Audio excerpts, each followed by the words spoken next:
చతుర్దశి నాడు ఎవరైనా వినాయకుడిని పూజిస్తే విశేష ఫలితాలు వస్తాయి. పైగా ఆయన్ని కానీ మీరు విఘ్నేశ్వరుణ్ణి చూసి ఆయనకి ఏం అక్కర్లేదు. అందరూ పనికి మాలిందని ఏమంటారో ఒక గరికె పోగు, ఒక గరికె తీసుకొచ్చి ఆయనకి ఇచ్చారనుకోండి, మీకు ఆయన ఏమి ఇస్తాడో తెలుసా అండి? అష్టైశ్వర్యాలు ఇస్తాడు. కాబట్టి పాలచంద్రో గజానన, ఏనుగు యొక్క ముఖం ఉన్నవాడు. మళ్ళీ ఇది ఏమండి మీరు ఇందాక చెప్పినట్టు సుముఖ అన్న దాంట్లోకి వస్తోంది. సుముఖలోకి ఏనుగు ముఖాన్ని అన్వయం చేసి చెప్పాను మీకు, కానీ ఇప్పుడు ప్రత్యేకంగా ఏనుగునే చెప్తున్నారు.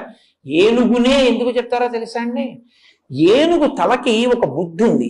ఏమిటి ఆ బుద్ధి అంటే, మీకు ప్రపంచంలో ఒక పెద్ద క్రేన్ ఉందనుకోండి, ఆ క్రేన్ ని ఈ పెద్ద ఇనప స్తంభాన్ని ఎత్తు అన్నారు అనుకోండి, ఎత్తేస్తుంది.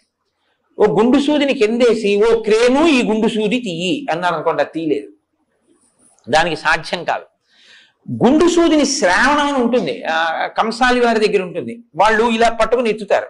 అదేమి కంటికి ఇలా తీసి ఇలా పెట్టుకుని వాచీలు బాగు చేసేవాళ్ళు చిన్న శ్రావణం పెట్టి కనపడని కూడా చిన్న చిన్నవి శ్రావణంతో తీసేస్తూ ఉంటారు. ఆ శ్రావణంతో మీరు కింద ఉన్న చిన్న సూదిని తీయచ్చు, ఒక పెద్ద ఇనప స్తంభాన్ని ఎత్తండి, ఎత్తలేరు. ఏనుగు తన బుద్ధి వైభవం చేత ఇంటింటి కళ్ళు, కానీ తన బుద్ధితో కింద ఉన్న